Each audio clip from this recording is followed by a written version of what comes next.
joints, or teeth. Otologic complaints are wide-ranging, such as ear pain, tinnitus, vertigo, ear fullness, and hearing loss. And studies have shown that they have been related to TMD. TMD has a prevalence of about 10 to 15%, and is twice as common in women, and mostly in people aged 20 to 40. So to date, there have been several systematic reviews, but there has still not been a methodological overview on the associations between TMD and OS and vice versa. So the aim of our umbrella review is to determine the possible associations between TMD and OS, and also to see whether any effect on TMD treatment or intervention on otologic symptoms, whether there will be any improvement, and provide any future directions for future research on this topic. So a systematic review of all the systematic reviews was conducted according to the PRISMA guidelines and the JBI protocol. And as you can see, these were the papers that were shortlisted out of the 1,080 articles that were screened. So in total, 8 systematic reviews fulfilled this eligibility criteria. And the findings of the SRs investigating the prevalence of TMDs in ENT patients are summarized in Table 1. And the summaries of SRs investigating the effects of TMD treatment or OS is presented in Table 2. So as we can see, the prevalence of the rate of otologic symptoms in TMD patients are well studied, is reported to be as high as 85%.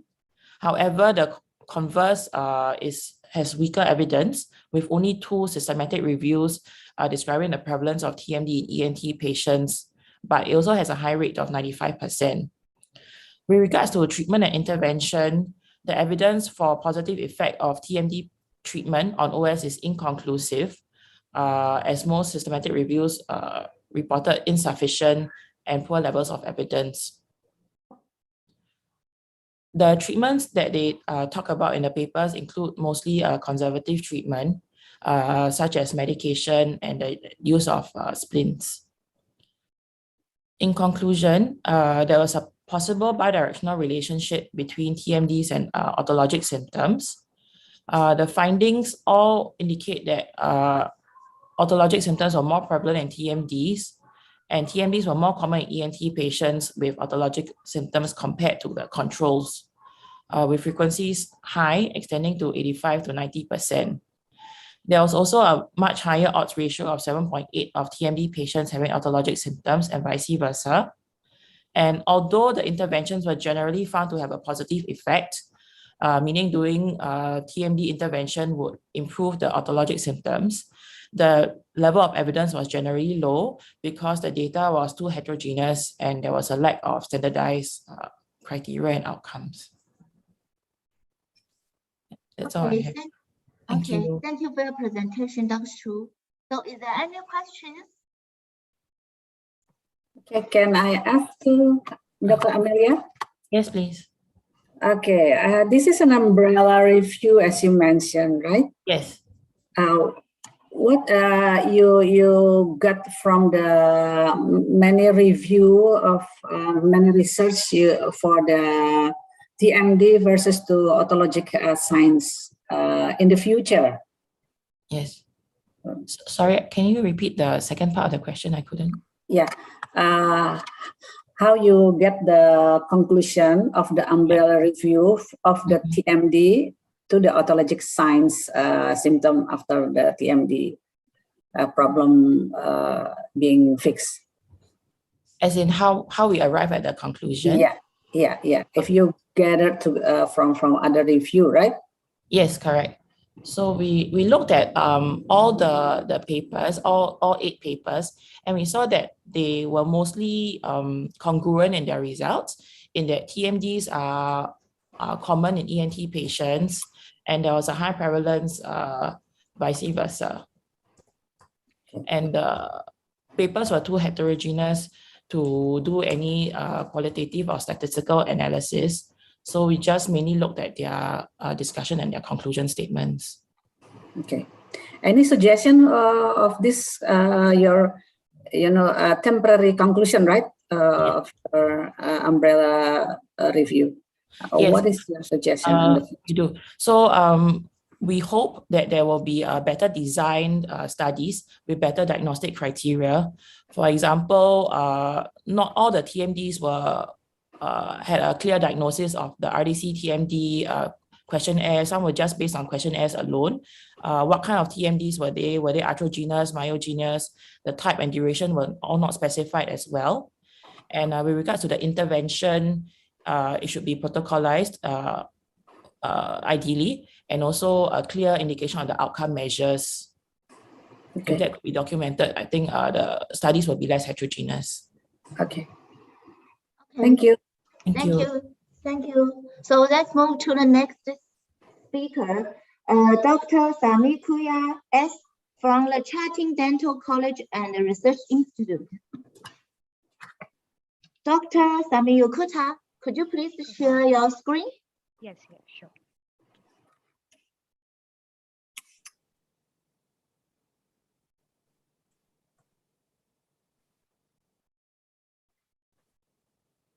Wait a moment.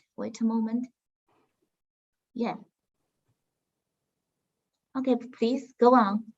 You're able to see my slide? Yes, we can see. Yeah. But your voice very, very low. Sorry? Can you speak louder? I think. Sure. Okay. Is this fine? Yes. Yeah. Okay. Good morning. I'm Dr. Samyukta from Chettinad Dental College. I'm here to present my research topic on a novel artificial intelligence-based method as a prognosticator for biological behavior of oral lesions. So histopathological diagnosis is one of the ultimate weapons we as diagnosticians have in our arsenal. But recently, we have understood that this interpretation of tissue slides is inherently flawed because it relies heavily on subjective features that we view under the microscope. This renders whatever diagnosis we make based on those features highly biased and extremely susceptible to inter and intra-observer variability. So artificial intelligence has been suggested as a potential contender to fill this lacuna. So in this study, we attempt to evaluate the collagen content in pre-malignant and in oral squamous cell carcinoma lesions using artificial intelligence in the form of an image analysis tool as a step towards a more precise diagnostic method. So in this study, we have used 15 lesions, each under the category of normal, pre-malignant, and oral squamous cell carcinoma, which were differentially stained using Herovici's polychrome stain. So this stain stains the type 1 and type 3 collagen as red and blue respectively. These stain slides were then digitalized by converting them into photomicrographs under a 10x magnification. And the photomicrographs were then uploaded onto the image analysis software called ImageJ. So this ImageJ is a free tool that can be downloaded and used. So for the purpose of collagen quantification, we have 4 important steps. One is to convert the photomicrograph into an RGB color space, and then color deconvolution, threshold setting, and measurement of the area that is covered with collagen. So here we have depicted a case of moderately differentiated squamous cell carcinoma, which has overlapping collagen fibers. This image is already converted into the RGB color space. So following this, color deconvolution needs to be done which will split this image into 3 different sections for the red, blue, and green component of the image. Now the area of the red and blue collagen fibers can easily be quantified by the simple click of a measurement command. So following this, the results obtained were tabulated and were statistically analyzed using a Kruskal-Wallis test. So here we have depicted the test and the graph. So the p-value obtained was statistically significant, which proved that there was an increase in type 3 collagen and a relative decrease in type 1 collagen as the aggressiveness of the lesion increased. As a closing remark, so what makes this study so special? The prognosticator value of collagen in the aggressiveness of oral lesions has already been studied, and it has been studied extensively recently also. So the unique point for this study is the usage of image analysis to quantify the amount of collagen that is present. So this does not require any special training or any expensive molecular techniques or elaborate time-consuming procedures, which will ultimately delay the diagnosis for the patient. So the artificial intelligence will make a rapid, quantitative, and mainly a bias-free pathologic diagnosis a reality. Thank you. Thank you for your presentation. And is there any questions? Okay, can I ask, so this is based only on one factor, I mean on the type of the collagen, right? Whether it's type 1 or type 3 and all. Yes, Do you take other factors into consideration, like say, you know, the pleomorphism of the cells and things like that? No, ma'am. In this, we have analyzed only the type of collagen. Okay, so in future, do you think, you know, this tool that you're developing using AI, you can also incorporate multiple factors to come up with the, you know, final prognostication? Yes, ma'am. The future for this study, we hope to diagnose, we hope to analyze the intensity of the staining and also any patterns that we see normally in other lesions. We hope that the tool that we develop will be able to identify these three factors and based on that give a more conclusive result, Right. And help Thank in you. diagnosis. Right. Thank you. Thank you. Thank you for your Thank presentation. you. Okay, let's move to the next speaker. Is Dr. Chang Xiaochen from the Affiliated Hospital of Qingdao University, School of Stomatology of Qingdao University. Dr. Chang, have you been here? Yes. Could you please share your screen? Okay.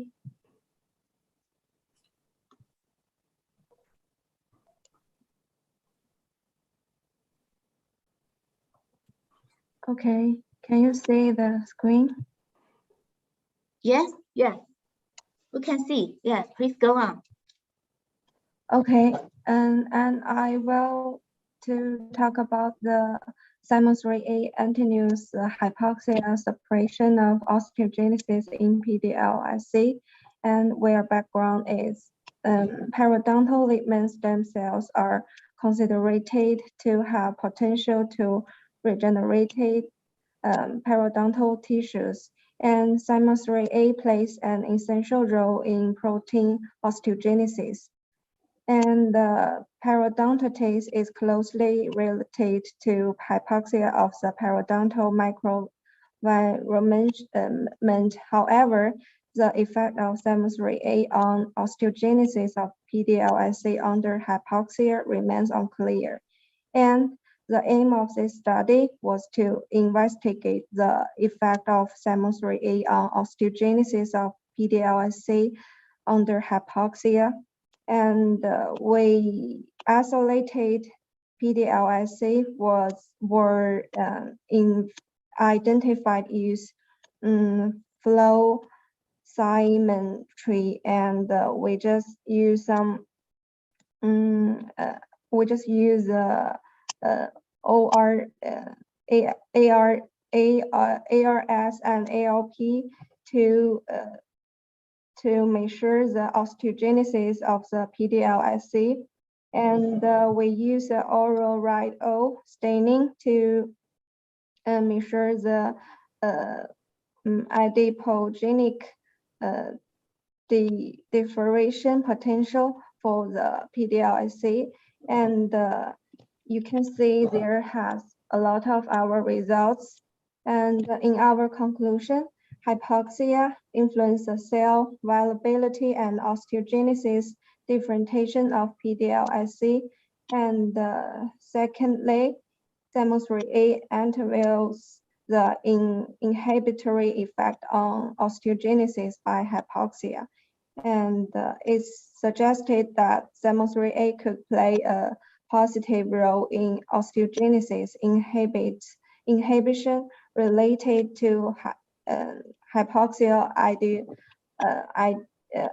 HIF 1 alpha in PDLIC. Okay. Okay, thank you for your presentation. So is there any questions for this presenter? Okay, I have a question. So actually this is laboratory study. So I wonder, is there any clinical implication of this study? So what is the next step of this study? Yeah.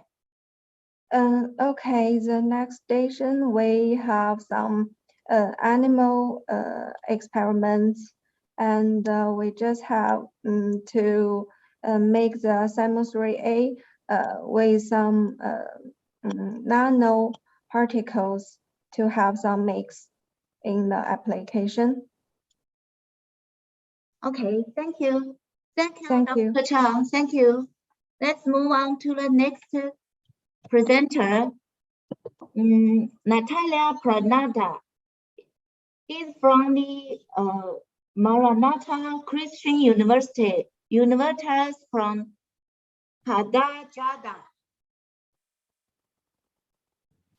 Dr. Pranada, please. Could you share your screen? Yeah. Yeah, thank you, Doc.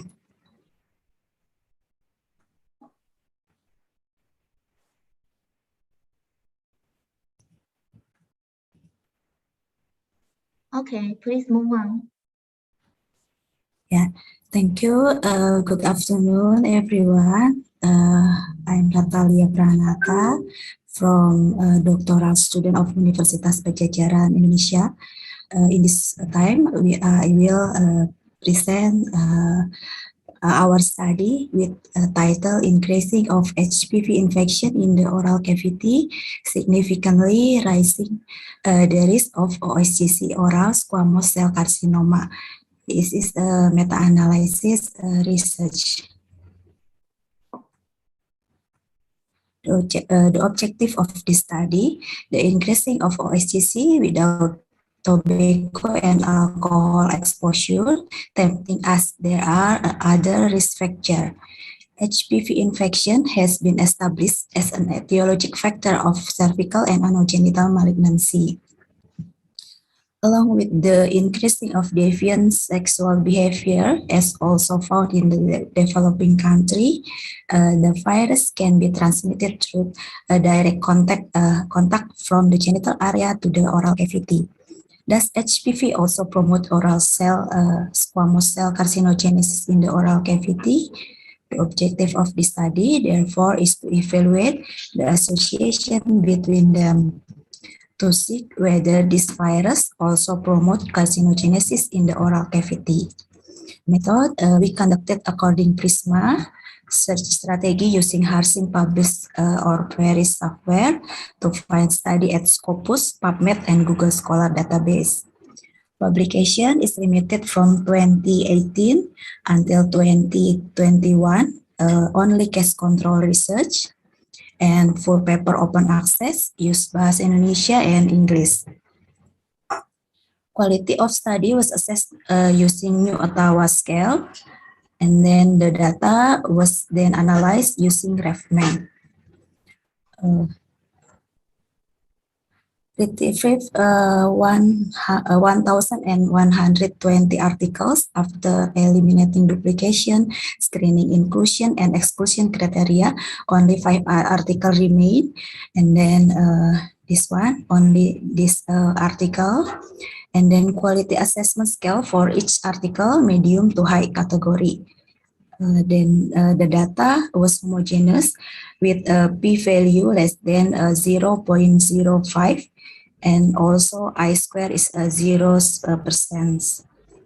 The risk ratio for case OSCC with HPV positive is 4.63. It means that HPV infection can increase the risk of OSCC by 4.63 times. Publication of case control research is very limited. Currently, we do ongoing study that involve more data by expanding the year of publication, not only open access for paper and also database source more extent. And this is only a preliminary report. Conclusion of this study, the HPV infection was significantly associated with OSCC. That's all my presentation. Thank you. Okay, thank you for your presentation. Is there any question for Dr. Pranada? Any questions? Okay, I have one. Dr. Pranada, I wonder, so the disease is strictly in the OSCC. So is there any disease? What about the relationship with the HPV with other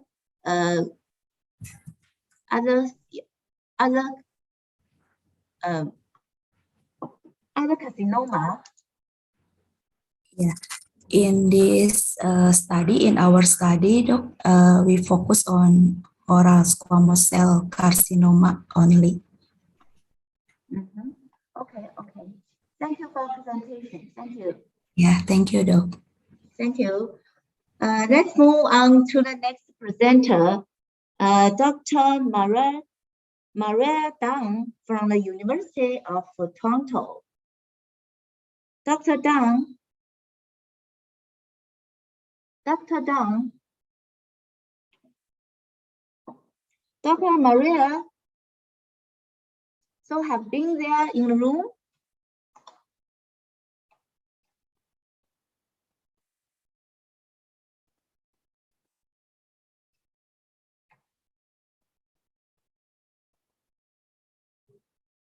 Okay, since the Dr. Dang is not in the room, we just move on to the next presenter. Next presenter is Patachaya Tongdayada Tennant. She's from the Faculty of Dentistry, Mahidol University, Faculty of the Medicine, Ramadabadi Hospital, Mahidol University. Please, Professor Patachaya. Yes? Okay, can you see my screen? Yes, yes. Okay, good afternoon, everyone. Today, I would like to present you about the association between dental restorations and artifacts on the head MRI images in pediatric patients.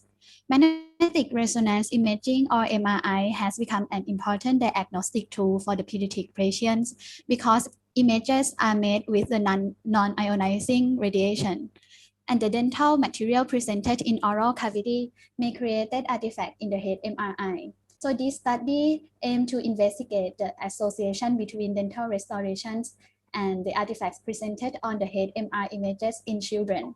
The method of this study is retrieving the clinical records of the pediatric patients who underwent dental examinations and head MRI at Ramadabadi Hospital. A dentist collected demographic data, MRI type, and the presence of dental restorations. Two calibrated radiologists assessed the presence and the location of the artifacts. Chi-square test was used to investigate the association between the artifacts and dental restorations. The results show that 94 subjects aged 3 to 15 years old were included in our study. About half of them were male and 90% of them were scanned with 3 Tesla MRI machine. About 70% had at least one dental restoration and the others had none. However, the artifacts were observed in 24 of subjects and all of them had stainless steel crown. 100% of artifacts are located in oral cavity, 92% in maxillary sinus, and only 4% in the cerebellum. The presence of artifact was not related to gender or MRI machine type. There was a statistically significant association between the presence of the artifacts and the type of dental restorative materials. Our findings are consistent with previous in vitro studies that there was no artifact in subjects who had no dental restoration, while all subjects with HSC had artifacts visible in MR images. This is because nickel and chromium, which are magnetic susceptible materials, are the main composition of the HSCs. The previous survey reported that many dentists believe that amalgam filling may generate artifacts. However, our study confirmed that amalgam filling and also tooth color filling had no effect on MR images. Although there were artifacts in children with HSCs, they mainly located in oral cavity and maxillary sinus. So HSCs in children who undergo head MRI to monitor or diagnose at the brain area are not necessary to be removed, and HSCs can be used to restore their caries teeth. The conclusion is that artifacts are significantly associated with the type of dental restorative materials in children. The presence of ADC is highly related to the development of artifacts in oral cavity and maxillary sinus. Thank you. Thank you for your presentation. Is there any questions? Dr. Phenytoin, I have a question for you. I wonder that the artifacts you mentioned in this study actually is the SSC. I mean the artifacts in the MR images, like in the picture, like at the black area. This is the artifact that. Okay. So since in the clinical, we may not check the restoration using the MRI, yes, just a daily material, we may not use the MRI to check. So what is the clinical information for this study?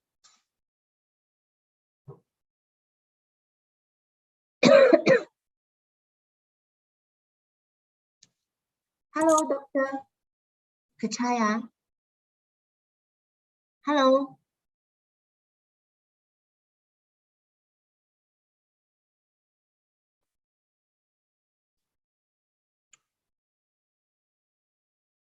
Hello.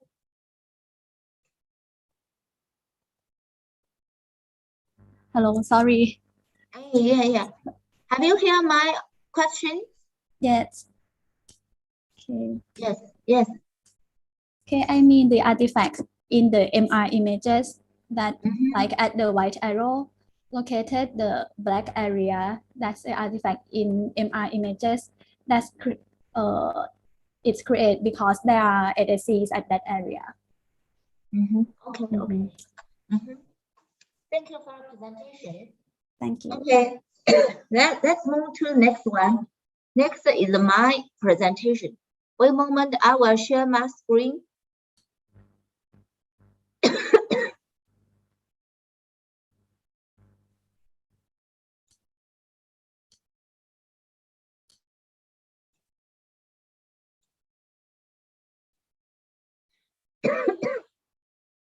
Okay, good afternoon.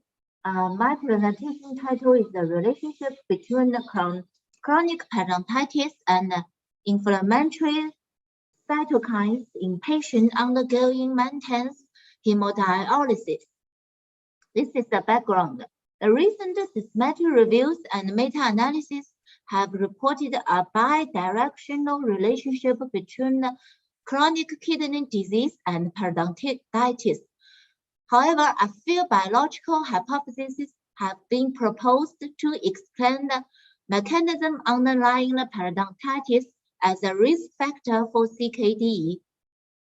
While limited data are available regarding the possible underlying mechanism of the pathogenic relationship between the parodontitis and the CKD.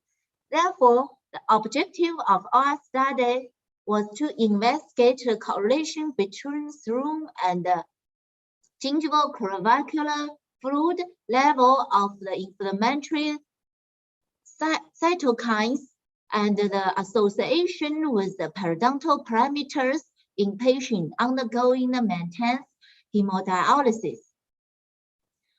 This is the method. Patients who were undergoing the MDH were enrolled as the MDH group. Healthy individuals who underwent oral examination were selected as the control group. All participants underwent a 4-month periodontal evaluation, and the levels of the 8 inflammatory cytokines, including IL-1 beta, IL-17, IL-6, IL-8, and TNF-alpha, MCP, MMP8, and CRP in the GCF and serum were measured. Let's move to the result part. A total of 63 MDH patients and 75 healthy persons were included. The prevalence of moderate/severe parodontitis was significantly higher in the MDH group than in the control group. a p-value less than 0.5. The levels of the GCF and serum CRP, TNF-alpha, MCP1, and MMP8 were high in the patients in the MDH group with moderate severe periodontitis than in the control group. The GCF and serum CRP levels were positively correlated with the periodontal clinical parameters. Serum CRP, MCP, TNF-alpha, MMP8 levels were positively correlated with GCF, CRP levels. So these are tables. So inclusion, the periodontitis was more prevalent among patients undergoing the MDH than among healthy controls, and the CRP may contribute to the association between the end-stage renal disease and the periodontitis. This is my presentation. Okay, is there any questions?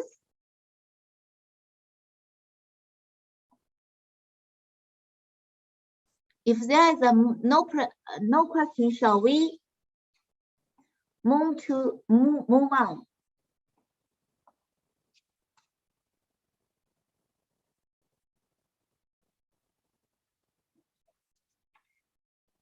Next presenter is Prasad Harikasha. She is from the KSR Institute of Dental Science and Research. Dr. Prasada. Good afternoon, everyone. Are you able to see my screen? Yes. Yeah, we can see. Thank you. Thank you. My presentation today is a systematic review on genetic polymorphisms in drug-induced gingival enlargement. So we all know that gingival enlargement is a known side effect to certain group of drugs like anti-epileptics, antihypertensives, immunosuppressants, etc. But what we also know is that not all patients on these drugs develop this side effect, and only a select few are affected. So what exactly is the reason for this discrepancy is unknown, and it has been postulated that probably it is due to genetic polymorphisms. So we followed PRISMA guidelines, and we tried to include studies that assess the genetic polymorphisms in patients with drug-induced gingival enlargement. So initially we turned up with almost 455 results after our initial search, which we screened using specific inclusion and exclusion criteria, and we ended with 33 articles in total. And these studies were categorized into 4 groups depending on which drug was involved with the gingival enlargement. So the group 1 was gingival enlargement due to cyclosporin, and this included 18 studies. And we found that most of the studies concentrated on the presence or absence of genetic polymorphisms in multidrug resistance 1 gene or transforming growth factor beta 1 gene. There are a few studies assessing interleukins also, but it was a different type of interleukins. Like one assessed interleukin 1, the other was interleukin 6, another was interleukin 10, etc. And same thing with the matrix metalloproteinases. Now, in general, we found that most of these studies, they concluded that transforming growth factor beta 1 as well as multidrug resistance 1 gene were found to be variably associated with the gingival enlargement. So there were some studies that said that there was a positive correlation, and then there were others which said that there was no association between the polymorphism and the enlargement. And there were a few other studies that assessed that, or that concluded that it was a phenotype of multiple polymorphisms that determines the severity of the gingival enlargement rather than the presence or absence of a single polymorphism. Now, the second group included Phenytoin-induced gingival enlargements, and there were 7 studies under this category, and most of the studies were assessing the CYP2C gene, which was understandable because CYP2C is encoding an enzyme which plays a very important role in the metabolism of phenytoin. So many of these studies concluded that CYP2C gene polymorphism is associated with gingival enlargement, but there was one study with 66 patients that entirely contradicted this and said that there was no correlation at all. The third group included calcium channel blocker induced gingival enlargements, and that includes 6 studies. And out of these, most of the studies were assessing the multidrug resistance 1 gene, and they found that again there was a variable correlation between the presence of polymorphism in MDR1 and the development of the gingival enlargement. And the last group included a combination of drugs associated with gingival enlargement, and both these studies were with patients who were on cyclosporin as well as the calcium channel blockers. And one study assessed the TGF-beta1 and the other assessed the MDR1 mutation. But again, there was no direct correlation between the polymorphism in these genes and the gingival enlargement. So what we found in general is that there is a variable association between a variety of genes and the development of gingival enlargement. But three genes usually stand out. The first one is the MDR1 gene, also called as the P-glycoprotein or the ATP binding cassette family B1 gene. This encodes a ATP-dependent cell membrane protein that helps in pumping out the xenobiotics and various drugs. It also plays a role in the resistance by the cancer cells to various drugs. So this particular gene is quite commonly associated with gingival enlargement. Polymorphism in this gene is associated with this enlargement. But the problem is that this is highly variable genetically. Almost 50 single nucleated polymorphisms have been identified in MDR1 gene. So it is likely that it is not just a single polymorphism that is playing a role, rather a combination of 2 or 3 polymorphisms might play a role in the development of the gingival enlargement. The second gene that stands out is the transforming growth factor beta-1 gene. This encodes various proteins, and especially there is one connective tissue growth factor that is encoded by this particular gene, which influences the gingival fibroblast to respond to various external factors. So probably this is priming the gingival fibroblast to respond to increased bioavailability of certain drugs and resulting in a gingival enlargement. So that is another possibility. The third group of genes is the cytochrome P450 gene families, which are involved in the metabolism of a variety of drugs. Again, this particular gene group is associated with a variety of genetic polymorphisms also. So probably polymorphism in this particular gene group is associated with increased bioavailability of certain drugs in some patients, and that results in the development of the gingival enlargement. So to conclude, single nucleotide polymorphism in drug-induced gingival enlargement is a factor that needs a greater amount of investigations. You cannot ignore it totally. Probably it has roles in different levels in the metabolism of the drug, in the bioavailability of the drug, as well as in the response of the gingival tissues to these drugs. So that is probably the take-home message from this particular systematic review. Thank you. Thank you, Dr. Pranada. Is there any questions?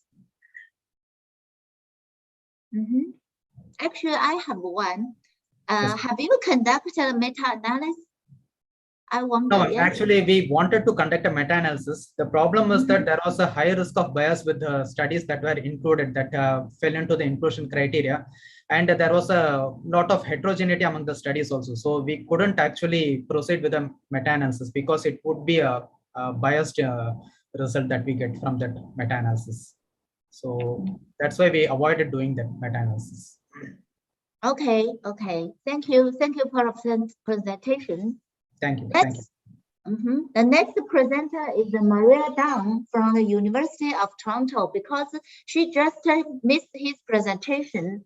Please, Dr. Dang, please. Yes, please share your screen. Okay, thank you so much for the introduction. I'll share my screen.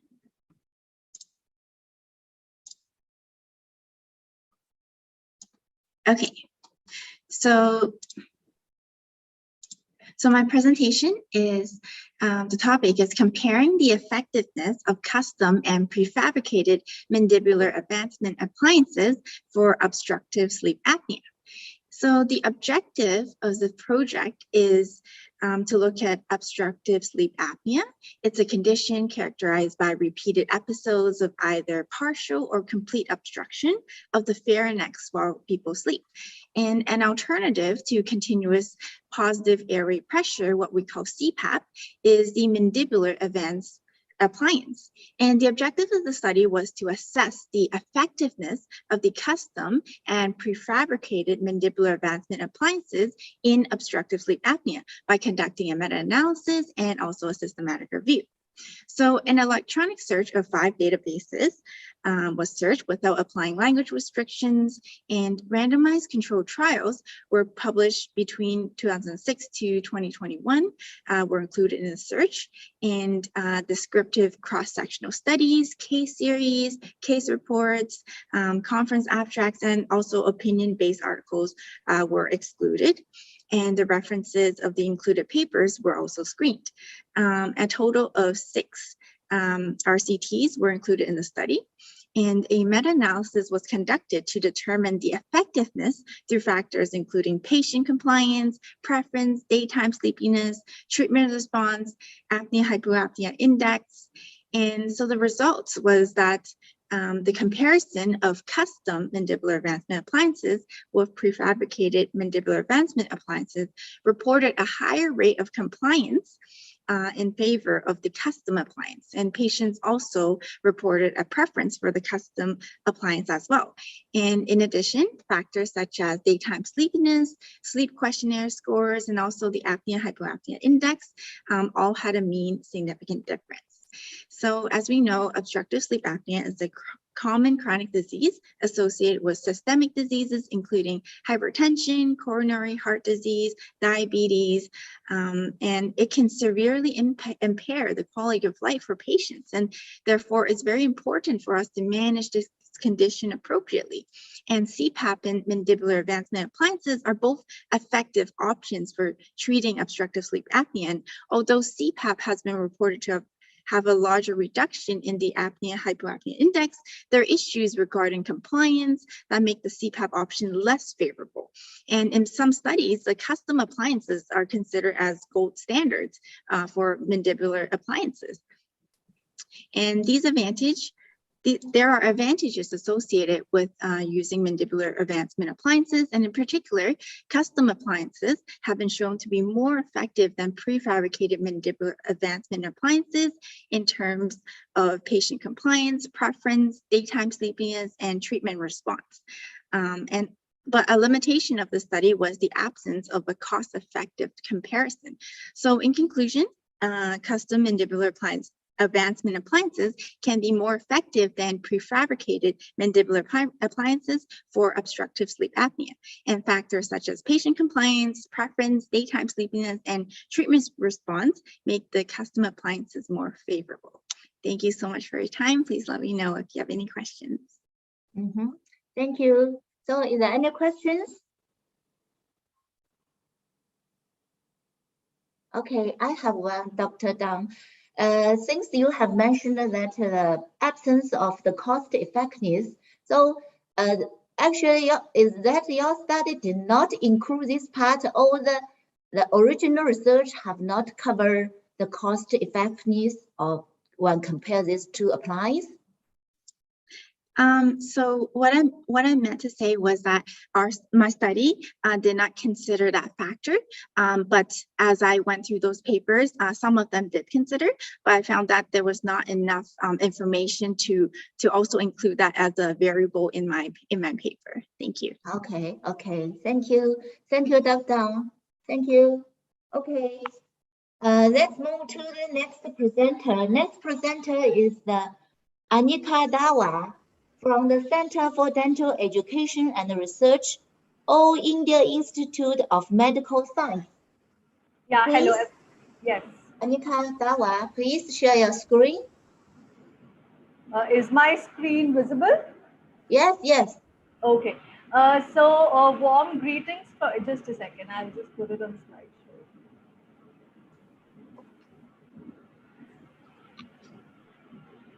Warm greetings from India, and today I'll be presenting a case series on surgical versus non-surgical gingival depigmentation. So the gingival aesthetics has gained a lot of importance in the previous times, and when we talk about the smile aesthetics, then it's not just the white aesthetics of the teeth, but also the gingiva that plays a very important role. So though we all know that the melanin pigmentation is absolutely physiologic, but still the patients come in demand for the pink appearance of the gingiva for better aesthetics. They feel that it adds to their beauty and to their self-confidence. And we all have been practicing gingival depigmentation, the surgical techniques, for quite much time. However, the certain disadvantages that are associated with the surgical approaches like fear, bleeding, pain, large post-operative wound, long healing periods, anesthetic appearance of the periodontal dressing, and also very important is the repigmentation, which is very common with the surgical procedures, because all of the surgical procedures, whether it's the scalpel technique, which is the simpler, the gold standard one, or the better ones, or the other ones like lasers or cautery, they all are based on the principle of scraping the gingiva, scraping so that the melanocytes can be scraped off. However, it leads to the few remnant melanocytes, and the repigmentation is very common. And another thing is, in the cases with thinner gingival biotypes, the surgical procedures can also lead to bone exposure. So with that thing, we are in a lookout for the newer therapeutic modalities that can be simpler, more non-invasive, non-surgical, and which not only mechanically remove melanocytes, but also can act chemically on the process of melanogenesis. So vitamin C, or the ascorbic acid, is very popular in dermatology because it interferes with the melanogenesis at the key steps, like at the step of tyrosinase enzyme. So it has been used in the various over-the-counter formulation creams, serums, and also in in-house procedures. And in the cases of melasma and other pigmentation cases. So with that inspiration, in dentistry, the vitamin C has been previously used in very handful of clinical studies. It can be used as a topical formulation, or it can be used as a local infiltration, which we call as a mesotherapy. So to the best of our knowledge, there have been just 3 previous clinical studies which have used vitamin C mesotherapy for gingival depigmentation, and they all have been conducted only in Egypt. So what we wanted is, the objective was to compare this vitamin C mesotherapy technique for gingival depigmentation, the non-surgical technique, with the standard surgical technique, and evaluate the various clinical indices, the pigmentation indices, and the patient response. Now, with the help of this preliminary data, we can further, conduct a long-term study.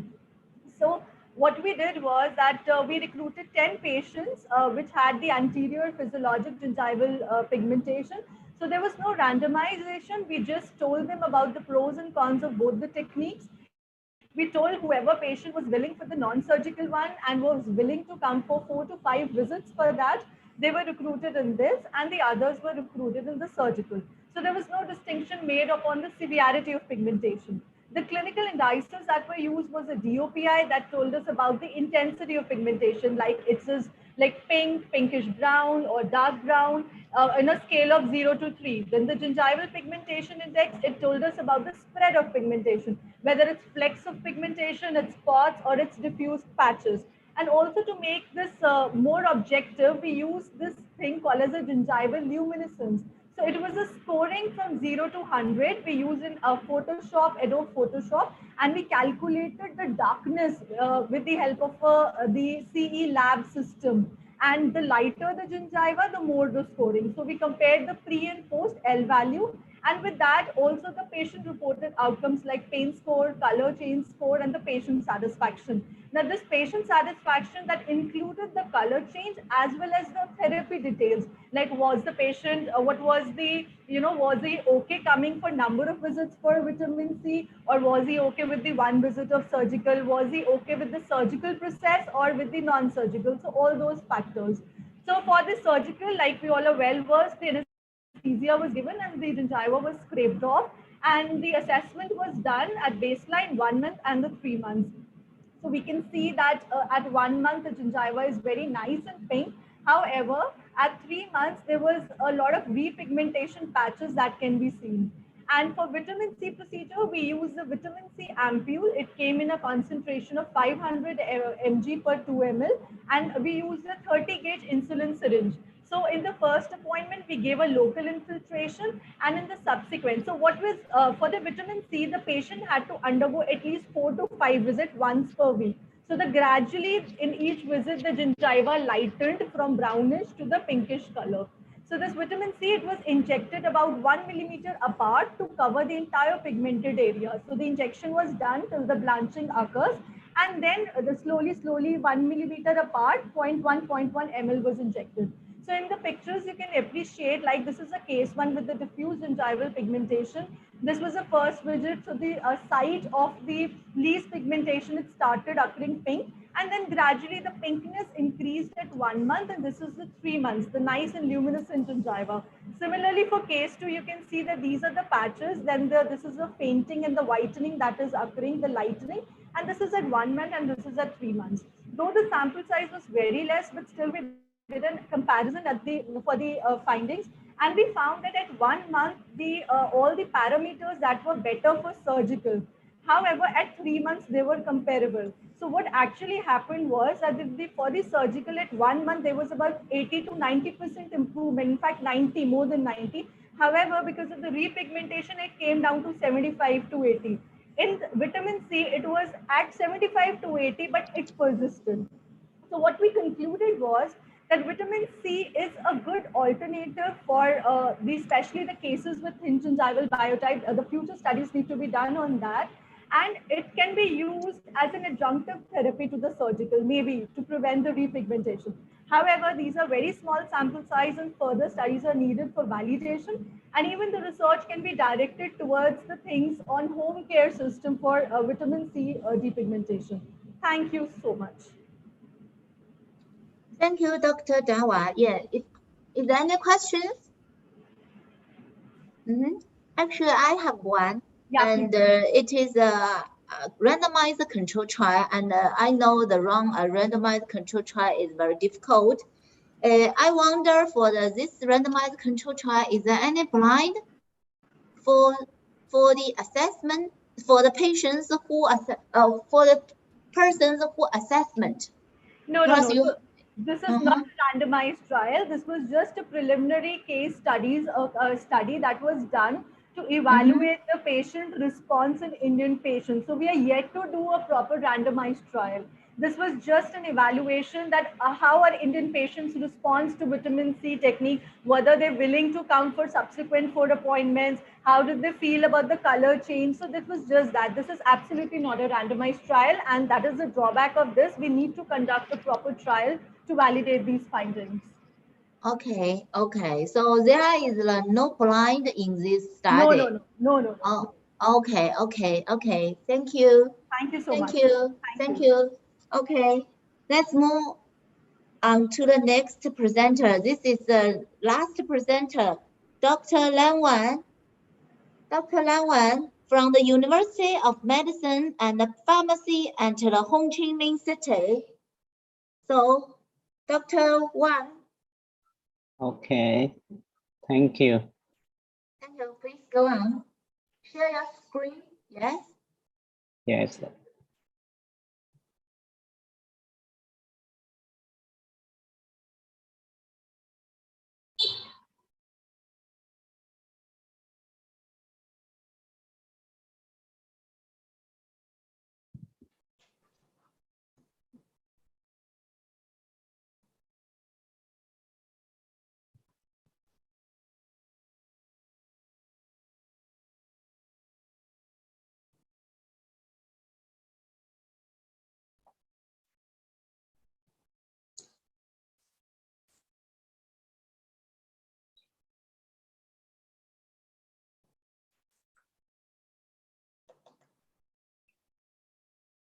Please go on. Yes. Good. Go on, please go on. Yeah. Oh, okay. Dear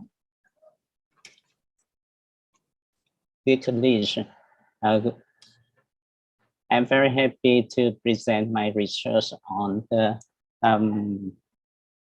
morphology characteristics of TMG in Vietnam with the title Vietnamese male temporomandibular joint larger than that of Vietnamese female. TMD is quite common in Vietnam. TMG required from diagnosis and treatment regardless of severity. The aim of this study will invest the morphology of glenoid fossa and anti-eminent of the temporal joint in Vietnam adult using CBCT. My research consists of 142 Vietnamese adults with the normal occlusion and without any symptom in TMG. The linear distance and angle of glenoids were measured on the plane perpendicular plane with the long axis of the condyle at its midsection. This is the first measurement of my research, the thickness of the roof of the glenoid fossa, whether the thinness of the roof. The second is the glenoid fossa width. The width of glenoid fossa were the distance from the lowest point of the eminence and the posterior part of the fossa process. And the depth of glenoid fossa was the distance from the highest point of the fossa to the land formed by the two inferior points of the eminence and meters, auditory meters. And the height of the articular eminence was the perpendicular distance from the highest point of the roof of glenoid to the lowerest point of the eminence. And the last measurement was the inclination of the articular eminence. This was the angle of Frankfurt plane and the plane past the eminence, lowest point of eminence and the highest point of the fossa. In comparison, between male and female, we find that male measurement was significantly larger than that of the female, exception the depth of the glenoid fossa. Thank you for that.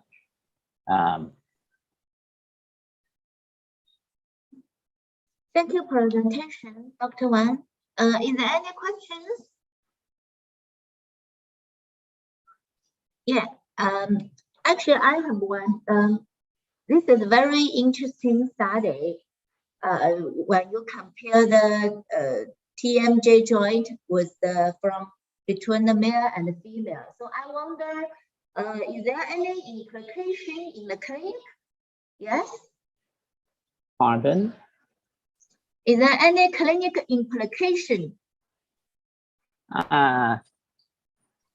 Now is in not because we intend to compare in the image between male and female first, the normal and the patient. Yeah. No.